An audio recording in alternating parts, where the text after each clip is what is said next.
She should eat by herself. Old people don't need to sit with everyone else. My son's wife said with a cold tone that cut deeper than a knife. The table was full of food: roasted turkey, mashed potatoes, gravy steaming like little clouds, pies lined up like soldiers ready for battle.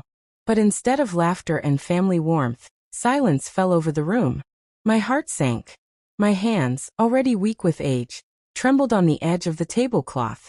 I looked around.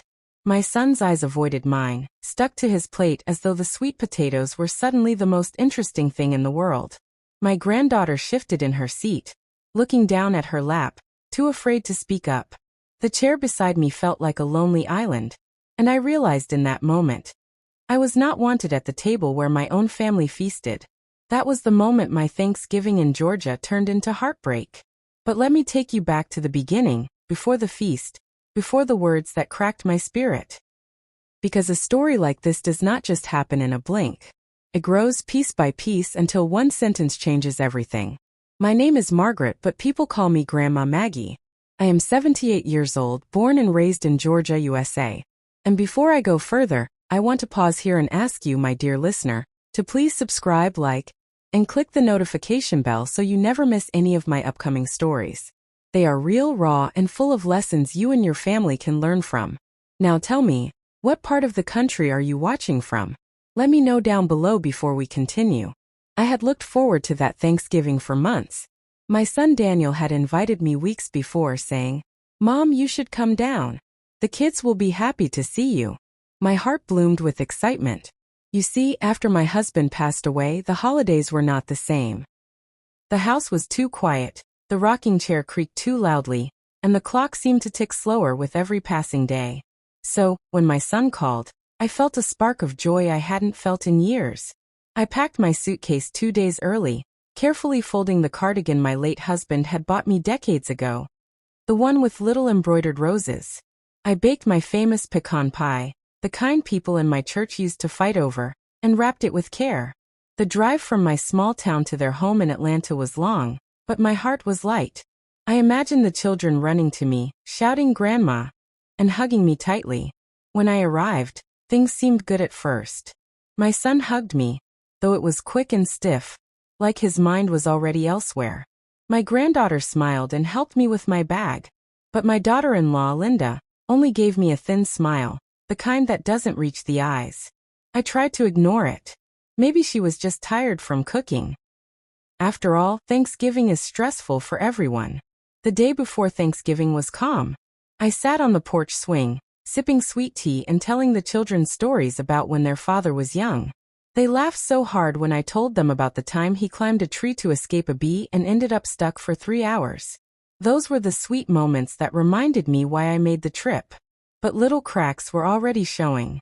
When I offered to help peel potatoes, Linda said, "Oh no, you'll just slow us down. Why don't you rest?" The word stung, though her voice sounded polite. When I suggested setting the table, she said, "We have it handled." I felt pushed aside, but I told myself, it's fine. Tomorrow will be better. Thanksgiving morning came with the smell of roasted turkey filling the air. I dressed in my best clothes, a soft blue dress and the cardigan with roses. I even pinned my hair back the way my husband used to love. I wanted to look nice for my family, to be part of their celebration. When the food was ready, the table looked like something out of a magazine. The golden turkey sat in the center, surrounded by steaming bowls of mashed potatoes, stuffing, green beans, and pies of every kind. My mouth watered, but more than food, I longed for the warmth of sitting with everyone, sharing prayers, stories, and laughter. I reached for the chair next to my granddaughter, but before I could sit, Linda spoke. She should eat by herself. Old people don't need to sit with everyone else. The words hit me like thunder on a clear day. Everyone froze. My fork nearly slipped from my hand. My heart squeezed tight, and I felt heat rush to my face. I had never imagined I would hear something so cruel in my own son's home. Daniel cleared his throat but said nothing. My granddaughter's eyes filled with tears, but she stayed quiet. And me? I sat there, staring at the food that no longer looked so appetizing.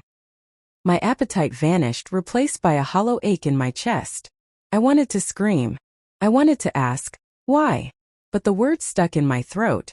My body shook as though winter wind had blown straight through my bones. And that was not the end, because what happened next made everything even worse. I sat frozen in my chair after Linda's words. The turkey smelled rich, the candles flickered warmly, but inside me it was cold. Colder than any winter I'd ever known in Georgia. My ears rang like church bells after Sunday service, except this ringing wasn't holy, it was shame. She should eat by herself. Old people don't need to sit with everyone else. Those words replayed in my head like a broken record. I turned my eyes to my son Daniel. He could have stopped it right there. He could have looked his wife in the eye and said, "No, Mom sits with us. This is her family too." But instead, he lowered his gaze and cut into his turkey, pretending not to hear. That silence hurt more than the words themselves. I felt a lump rise in my throat. My granddaughter, Emily, tried to pass me a roll quietly, as though she wanted to remind me I still belonged, but Linda's eyes caught her. "Emily, pass the bread around properly. Don't play favorites." My poor granddaughter pulled her hand back fast, her cheeks flushing red. She glanced at me with guilt, and I gave her a tiny smile to tell her it was okay. But it wasn't okay. Not at all. The room felt heavy. Forks scraped plates, glasses clinked, and no one dared speak a word. I sat there staring at the pecan pie I had baked with so much love. It sat on the counter untouched, forgotten as though my presence and my effort meant nothing. Then, trying to save face, I whispered, "It's all right. I'll sit at the little table in the kitchen." But my voice shook, betraying the ache in my heart. Daniel still didn't speak. He just kept eating, his shoulders stiff, his eyes fixed on his food. And Linda? She looked satisfied, like she had won some silent battle. I picked up my plate, my hands trembling. Each step toward the kitchen felt like walking deeper into loneliness. I placed my plate down on the small cold counter. The sound of laughter from the dining room reached my ears. Forced laughter, yes, but laughter nonetheless. And I sat alone. As I chewed a bite of turkey, tears blurred my vision. The food had no taste. It could have been cardboard for all I cared. My chest ached with every swallow. How did I become invisible in my own family? But then, something unexpected happened. Emily quietly slipped into the kitchen, holding her plate. "Grandma," she whispered, "I'll eat with you." Those words wrapped around me like a warm blanket. My eyes filled with tears again, but this time they were tears of gratitude. She sat beside me on a small stool, balancing her plate on her knees. We ate in silence at first, just the two of us. Then she leaned close and whispered, "I don't like the way Mom treats you." "I'm sorry, Grandma." I touched her hand gently. "It's not your fault, sweetheart. You're kind. And kindness is what matters." That was a small light in my dark Thanksgiving. But light never lasts long when shadows lurk. Because a few moments later, Linda walked into the kitchen. Her eyes narrowed when she saw Emily sitting with me. "Emily, I told you to sit with the family. Don't be disrespectful." Emily's fork froze midair. She looked between her mother and me, torn like a bird trapped in a cage. And then Linda turned to me, her voice sharp as broken glass. "You're ruining this holiday. You always make things about you." The words hit me harder than before. My chest tightened. My vision blurred again. But this time it wasn't just from tears. My breathing grew shallow. My hand clutched my chest. I felt a sharp pain, as though a fist had wrapped around my heart and was squeezing tight. My plate slid from my lap, crashing onto the floor. The room spun. And then darkness. The sound of my plate shattering against the kitchen floor echoed through the house like thunder. I felt myself falling, slow and heavy, as though the air itself was holding me back before letting me drop. My chest burned. My breath came in sharp gasps, each one weaker than the last. "Grandma!" Emily screamed. Her little hands grabbed at my arm, trying to stop me from sliding to the ground. Her voice trembled with panic. Daniel rushed in, his chair scraping loudly behind him. Mom, what's wrong?" His eyes were wide, his face pale. Linda stood frozen for a moment, her lips pressed tight, as though she hadn't expected things to go this far. Then she snapped out of it and shouted, "Call 911." Emily already had tears streaming down her face. "Grandma, please don't leave me." I tried to answer, to tell her I was okay, but my words came out as whispers. I can't breathe. Daniel knelt beside me, his hands shaking as he tried to lift me up. But I was too heavy, too weak. My body refused to move. My heart pounded like a drum about to break. Linda grabbed the phone and dialed. Her voice was shaky now. My mother-in-law collapsed. Yes, chest pain, she's not breathing right. Please hurry. The minutes stretched like hours. Every second felt like a battle between life and death. I could hear Emily crying, feel Daniel's hand gripping mine, and in the distance faintly the sound of a siren. And in that moment, lying on the cold kitchen floor, memories rushed through my mind like a river breaking its banks. I saw myself as a young girl, running barefoot through fields in Georgia, my hair tied with ribbons. I saw my wedding day, my husband's smile brighter than the sun. I saw my son Daniel as a baby, cradled in my arms, his tiny fingers wrapped around mine. Is this how it ends? I wondered. On the floor, unwanted, cast aside? The paramedics burst through the door. Two men in uniforms with steady hands and calm voices. They lifted me gently onto a stretcher. Ma'am, stay with us. Keep your eyes open. Emily tried to follow, but Linda held her back. Let them work, Emily. No. I'm going with her. Emily cried, fighting against her mother's grip. The paramedics wheeled me out, the bright lights of the ambulance blinding me. Daniel climbed in beside me, his face full of fear. For the first time in years, he looked at me with the eyes of a little boy who didn't want to lose his mother.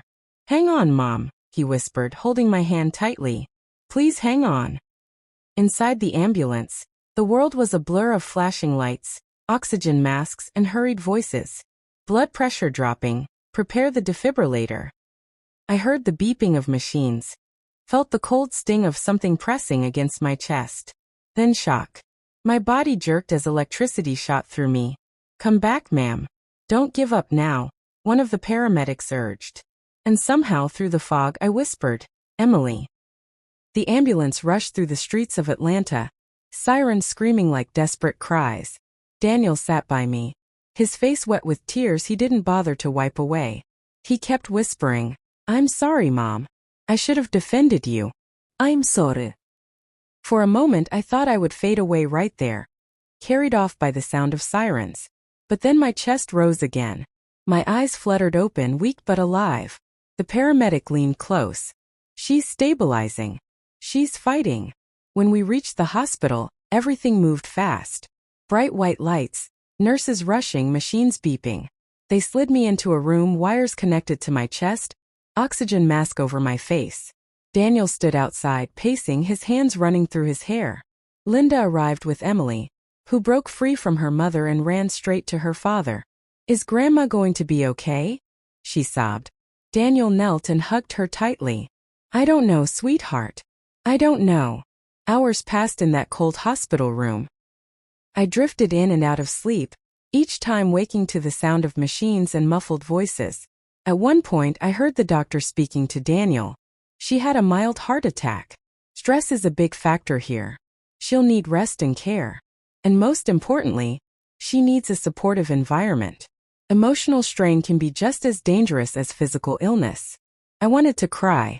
Supportive environment?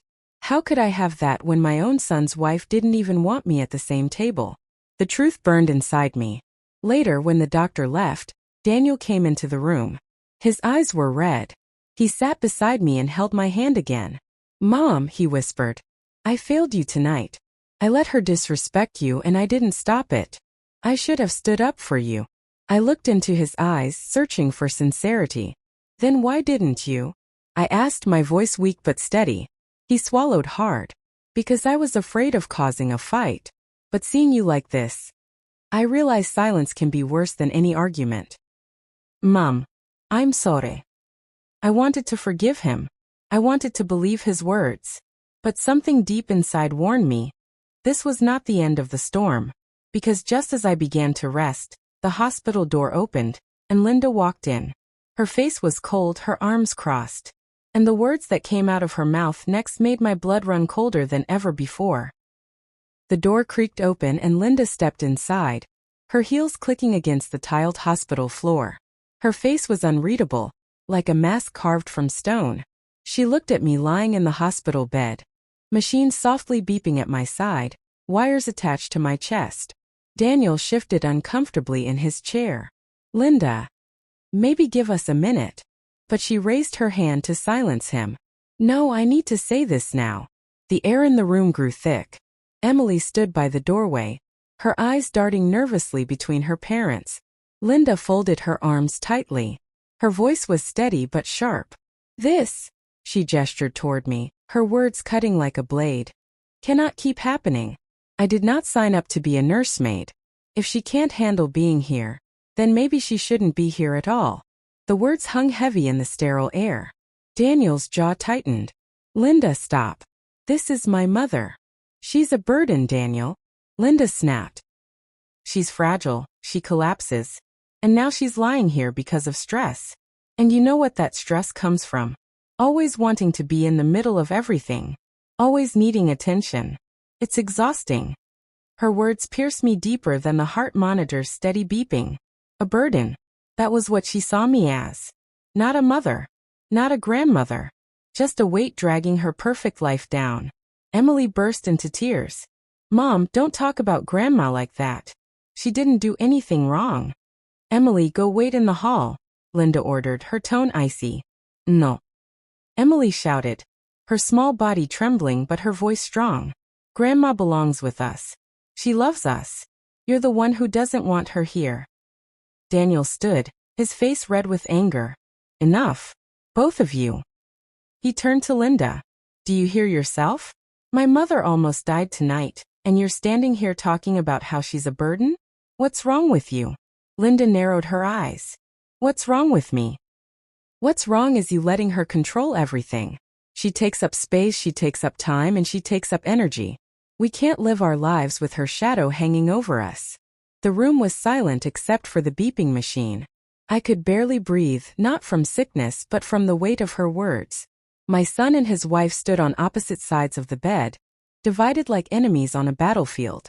And at the center of it all was me. I finally found the strength to speak. My voice was raspy but each word was clear. Linda, I never wanted to be a burden. I only came because I thought family meant sharing holidays, not being cast aside. If my presence hurts you this much, I will leave. Emily gasped. No, Grandma. Don't leave. She grabbed my hand tightly, her little fingers warm against my cold skin. Daniel shook his head. Mom, don't say that. You're not leaving. But Linda's eyes gleamed, like she had been waiting for this moment. Maybe that's best. Maybe she should go back to her house and stay there. Alone. That way we can finally have peace. Her words stabbed through me. Peace. That was what she thought she would gain if I disappeared. Daniel's voice rose. Linda, you don't mean that. Oh, I mean every word, she said sharply. This is our life, Daniel. Our home. And if she stays, it's only going to get worse. I felt tears slide down my cheeks. My heart monitor beeped faster, warning of my distress. The nurse rushed in, scolding. You all need to calm down. She cannot handle this kind of stress. But the damage was done. Daniel glared at his wife. If you can't respect my mother, then maybe you don't respect me either. For the first time, Linda's mask cracked. Her eyes flashed with anger, and she hissed. If you force me to live with her, you'll regret it. I swear, Daniel, you'll regret it. And then, she turned sharply and stormed out, slamming the door behind her. The room shook with the echo. Emily cried harder, clinging to me. Daniel stood in silence, his fists clenched, his face pale. I lay there, staring at the ceiling, my chest heavy. This wasn't just about me anymore. The family was splitting apart. My presence had lit a fire that now threatened to burn the whole house down. Daniel sat slowly back in the chair, his voice quiet but trembling. Mom, I think Linda's hiding something. Something she doesn't want us to know. I turned my head weakly toward him. What do you mean? He leaned closer, lowering his voice so Emily wouldn't hear. Earlier this week I found something. A letter. And if what I read is true. He swallowed hard. It changes everything. The hospital room was quiet except for the steady beep of the heart monitor. Emily had finally cried herself to sleep, curled up in the chair by the window with a blanket a nurse had given her. Daniel sat beside me, leaning forward, his elbows resting on his knees, his hands trembling. His words still echoed in my ears. Earlier this week I found something. A letter. And if what I read is true, it changes everything. I gathered what little strength I had. Daniel, I whispered, my voice breaking. What did you find? He looked at me with eyes full of conflict. For a moment I thought he might back out, but then he ran a hand through his hair and exhaled shakily. It was a letter addressed to Linda. I found it tucked away in her desk. I wasn't looking for trouble, Mom. I was just trying to find a receipt she asked me for. But when I saw my name on the envelope, I couldn't ignore it. I waited, my breath shallow, the air thick with dread. It wasn't from anyone in the family, he continued. It was from a lawyer. And it was about our house. I frowned weakly. Your house? What about it? Daniel's voice dropped to almost a whisper. She's been planning to sell it. Behind my back. She already met with a realtor, already signed papers for an appraisal. And in the letter, it said she had requested that all assets be put under her name alone. The words hit me like another shock to the heart. But why? Why would she do that? His eyes darkened. Because she doesn't just want me free of you, Mom. She wants me free of everything that ties me to you. The house, the history, the memories. She wants it all erased so she can start fresh on her terms. I gasped softly. Suddenly, Linda's bitterness toward me made more sense. I wasn't just an old woman she wanted out of the house. I was a reminder of everything she wanted to cut away. Daniel rubbed his temples, his voice breaking. I confronted her about it the day before you came. She denied it at first, but when I pressed, she said, "This house doesn't belong to your past, it belongs to our future." And then she told me not to mention it to you. She said it would stress you out. My chest tightened, not from illness this time, but from betrayal. The family home, the one I had helped him buy years ago when his job was shaky, the one where Emily had taken her first steps, she wanted to erase it, erase me. I turned my eyes toward Emily, sleeping so innocently, unaware of the storm brewing around her. What will you do, Daniel? I asked softly, his hands clenched into fists. I don't know. But one thing is clear. Linda doesn't care about family. Not mine. Not yours. Not even Emily's. It's all about control for her. I sighed, weak but resolute. Son, sometimes love isn't enough if it means losing yourself. He nodded slowly, his eyes glassy with tears. I know, Mom. I know. For a moment silence filled the room. The kind of silence that feels heavy, like the world itself is holding its breath. I thought maybe we had reached the deepest part of this dark valley. But then, just as I began to drift into a restless sleep, the door creaked open again. And there she was. Linda. She stood in the doorway, her expression unreadable, her arms crossed. But this time she wasn't alone. Behind her stood a man I had never seen before, tall, wearing a dark coat, holding a briefcase. His sharp eyes scanned the room like he was inspecting it. Daniel rose to his feet instantly. What is this, Linda? Who is he? Her lips curled into a thin smile. This, she said, stepping aside, is Mr. Harris, our attorney. The man stepped forward, his voice cool and professional. I'm here to discuss certain matters regarding ownership and future arrangements. Mrs. Linda Stevens has already signed documents. She's asked me to bring them for your final agreement. Daniel's face turned red with rage. You brought a lawyer here? To my mother's hospital room? Are you out of your mind? Linda's voice was calm, too calm. This has to be handled, Daniel. The sooner we get things in order, the better for everyone. I felt my breath catch. Papers? Agreements? In a hospital? While I was still hooked to machines. Emily stirred in her chair, rubbing her eyes. She looked at the stranger, then at her mother, then at me. Fear flashed across her small face. Daniel took a step closer to Linda, his voice rising. You're doing this now? After what just happened? After Mom nearly. His voice cracked. She's lying here fighting for her life, and you want her to sign papers?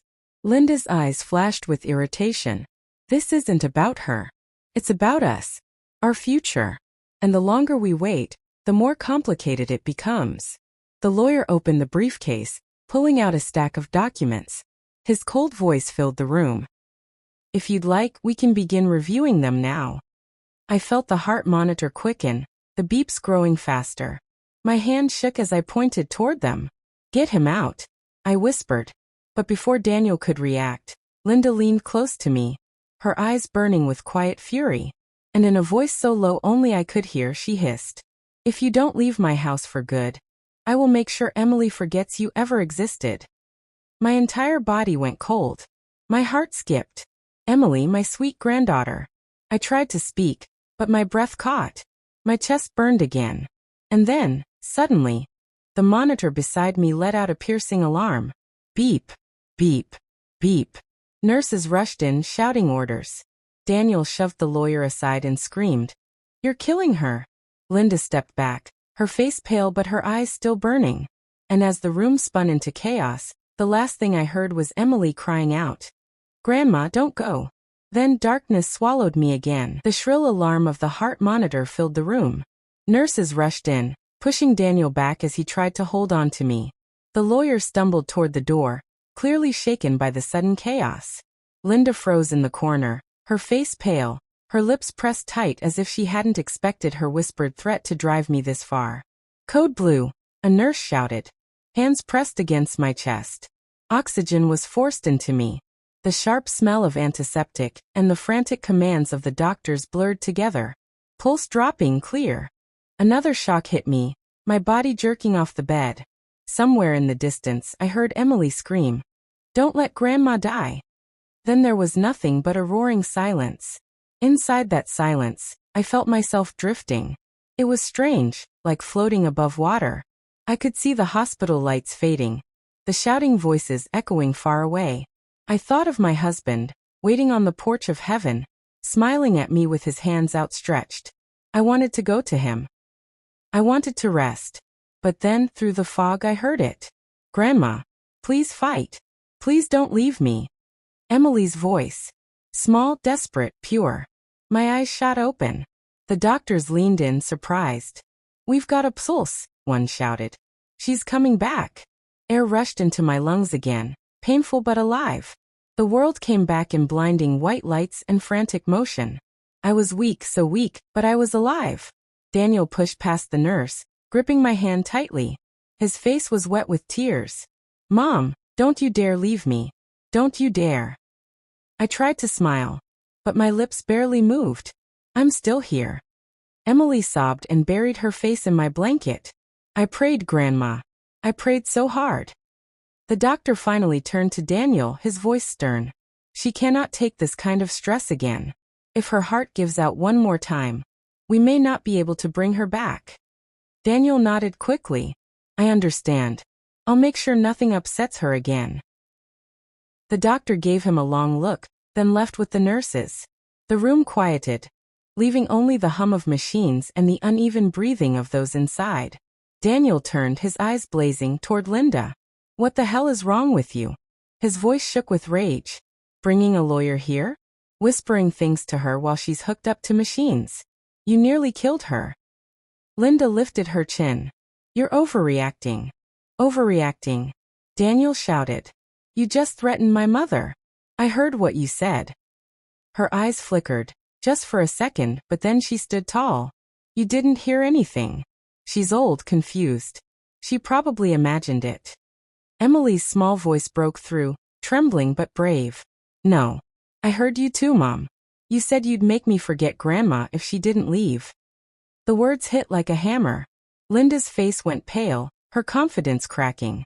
She looked at Emily, then at Daniel, then at me. Daniel's voice was low and furious. "Get out. Right now. Before I say something I can't take back." Linda's mouth opened, but no words came. She grabbed her purse and stormed toward the door. The lawyer was already gone. The sound of the door slamming echoed like a gunshot. The silence that followed was heavy. Daniel sank into the chair beside me, covering his face with his hands.